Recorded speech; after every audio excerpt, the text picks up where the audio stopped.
Okay, hello gentlemen and folks. Today gonna make it short actually. This is my first setup, or I set up how I do a priming, full size. Uh, as you can see, the cases has been decapped before and washed, but not sized. So this is my first step. If I pick up a range brass, like this is a Smith & Wesson 40, and I have to reload it, I put it in my stainless steel washer for 90 minutes with special sauce that I came up with. It's not something special, it's on my web channel actually, YouTube channel. You can see it, how I do stainless steel wash. There are a couple videos there, but as you can see, they came up like this. They are like brand new and polished and beautiful, and we're gonna make them look like this. Okay, they are full-sized, flared for the bullet, and this is 165 grain flat point from Extreme Bullets. Okay, I just got 500 yesterday, and you see how if you have a bullet feeder, and so you need to make sure that when you take a bullet and put it on top, it will be flared, so this won't topple when you are moving from a station to a station. So it will give you enough tension without damaging the case. And I use actually what to do that? Nothing but a Lee powder through flaring case plus powder through. Of course, I'm not dropping a powder, but I'm using this Lee, which is very beautiful and nice. Lee, they do excellent products, by the way. They are low cost. Don't call them cheap. There are some of them, they are made of plastic, but the dies are powerful, usable. You know, made of dye material actually. So this is on the first station. I'm putting also a Lee dye. Okay, and this is the answer for the short tube that I posted earlier. Why I put the marker here, a Sharpie. So this is if you have to remove the dye when you have to put it back again, so you know exactly where it should be, or the range where you're gonna screw it, instead of like, oh, I gonna guess, oh, should be high, should be low. So once you set it up once, mark it somehow with a Sharpie. And since this is what it does is going up and down, when you set it up correctly, okay, you mark it. So if you need to remove the quick bushing from Hornady, you can come back to exactly same or close to it. I add to actually a rubber ring here, okay, that will make this doesn't come up loose. Hornady, they don't use them. Lee, they do use them. So I got some like rings and I put them here. Okay, rubber rings. Okay, so this is on station 1. Station 2, we have the flaring. Of course, we have the priming tube has been filled with primers. I already put 100, but now today we're gonna do just 2 for testing and showing purposes only, demonstration. So those are the range brass. They were dirty, whatever they were. They cleaned like new, and now we're gonna make them what? Look like this one. Okay, this has been full sized, primed, and then flared with no powder. The beauty about doing this process is that you're gonna go fast. If you have issues while priming, like say you have a crimp primer or whatever, then you can stop without worrying on powder or anything like that. So this is my process. You like it or not, I don't know, but this is working for me. You prepare the brass, you get the primed cases fully processed. All you have to do is put powder, put a bullet, seat the bullet, and crimp it. Okay, so, and this will be the second phase of the reloading. Okay, reloading is processing the brass and loading the powder, the bullet, and make it a round. Okay, so Reloading is two steps: reprocessing of the cases, and second is loading the new component. And this is why we call it reloading.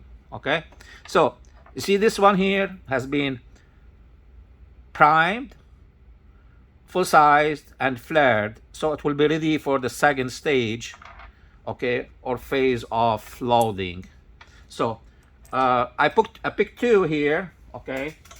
So we're gonna pull up my machine, the RAM, and I can drop it here, okay. So if I drop it, you're gonna see there is a primer here, okay. Okay, so the primer is ready on this to be size first, okay. See, easy. Now prime and flare. Okay, so this is for the case that we want to do. For testing purposes, we're gonna look. It is what? Flush. Okay, nothing coming out, and this is with simple Hornady press. Okay, and you see this has been full sized, and with the Lee powder through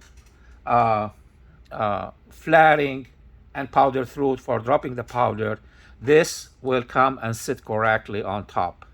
Okay, it does not fall off when you are going from place to place. How you set up this guy to come to this point? Okay, you screw it, and also here you see what I do.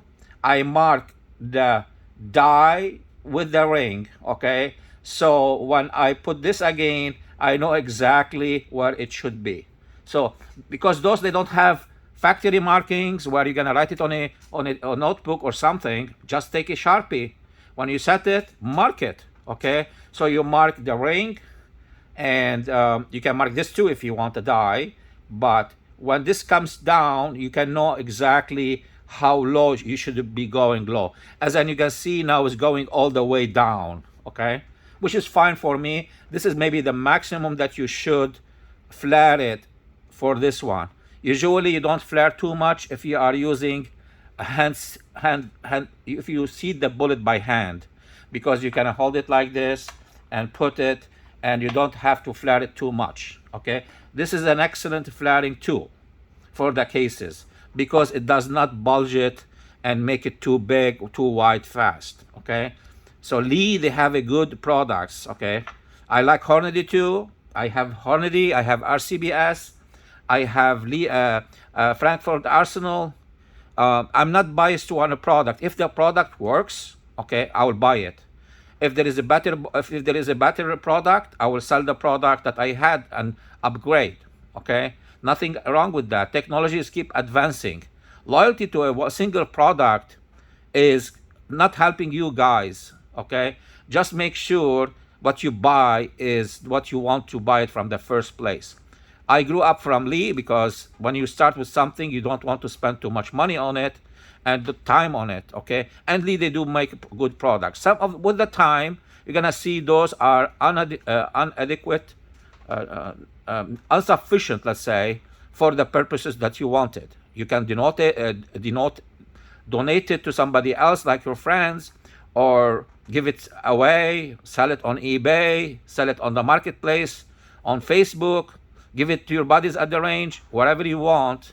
Those are gifts of gratitude to your friends, okay, and appreciation.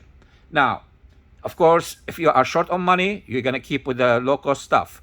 But if you want even to buy a good stuff, okay, make sure that you research it before, so you don't have to waste your money on buying and selling, okay, and experimenting. Ask me or ask anybody else on the industry, so you know whether this will be sufficient, good or bad. Now with the YouTube, Facebook groups, you name it, you're gonna find out that there are a lot of people helping the community. And I'm not making money on the community pages that I have, whether it's a Facebook pages or YouTube channels.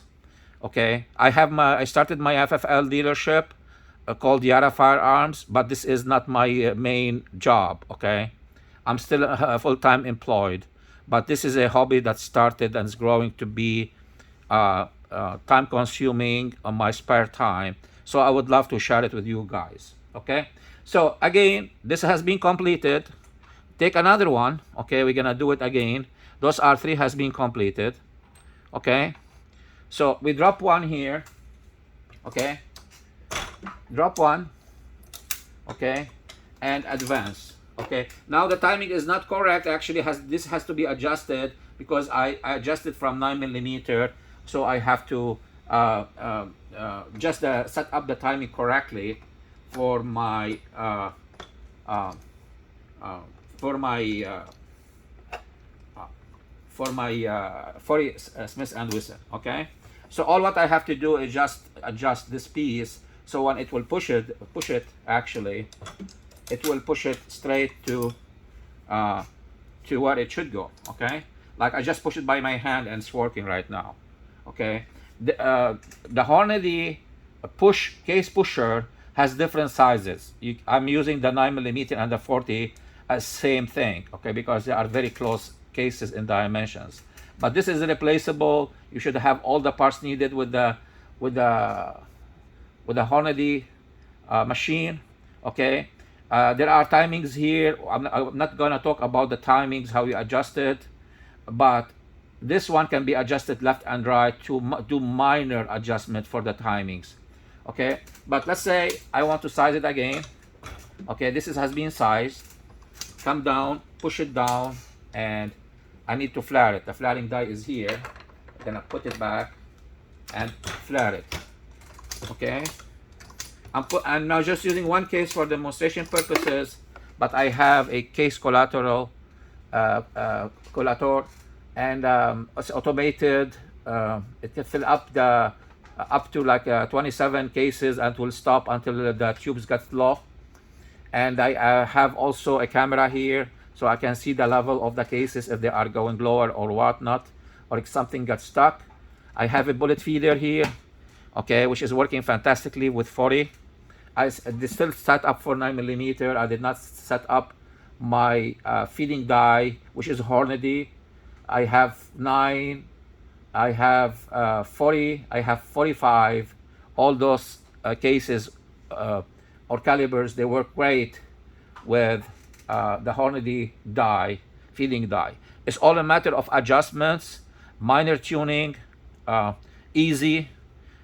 Maybe some people get frustrated. Oh, I cannot do this. Oh, I don't want it. I need a machine that works perfectly from the first time.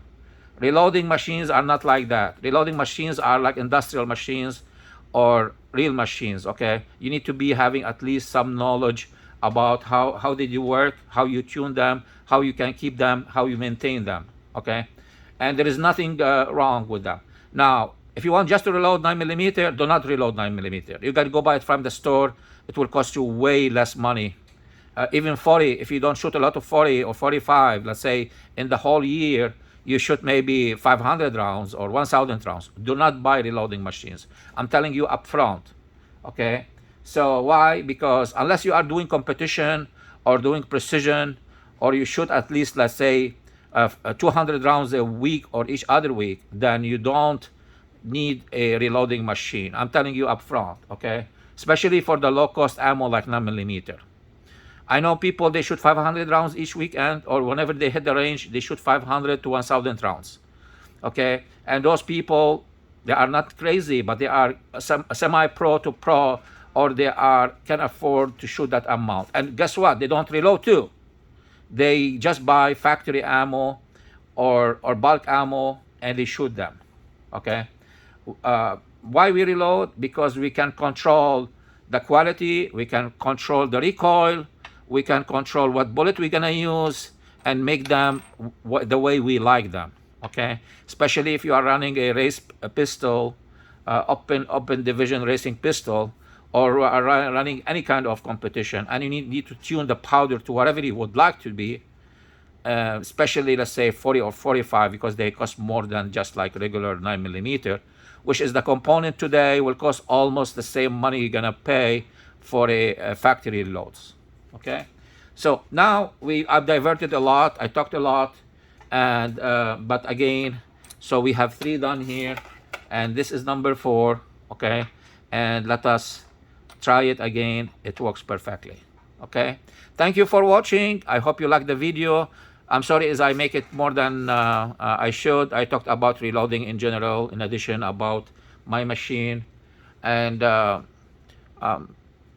if you got a good machine like Hornady, lock and load, or you got the new X10 from Frankfurt Arsenal, which is has 10 stations, or even my Lee, I got Lee 6K, which is also have 6 stations instead of 4 or 5 here. Okay, Lee had 4 stations before, now presses, and now they have 6 stations presses. They skipped on 5. This is 5. I wish it had one more at least, or 7 stations like RC Bass. They have 7 stations. Frankfurt Arsenal, they released the X10, which is 10 stations. And of course, you can go from there to semi-professional or professional commercial presses that they are automated with the belted drive and all that cool stuff. And they're gonna go to up to like between $3,000 to $15,000, depending on what you want. But those kind of machines are tailored for those places they are making ammo for sale. Okay, it's not just making ammo for themselves, because to make a profit or to recover their cost, they have to make thousands and thousands of rounds each week. Okay, and sell them so they can make an investment of their recoup their return on their investments. Thank you for watching. I do apologize again because I talk so much. Okay, my channel called Yara. If you like it, please subscribe and like, share. I love your comments. If you can send me comments, things I'm just posting now. What do you like to see other than reloading or firearms or any other topic? So I started reviews too. So if you like to see anything else, let me know. Thank you for watching.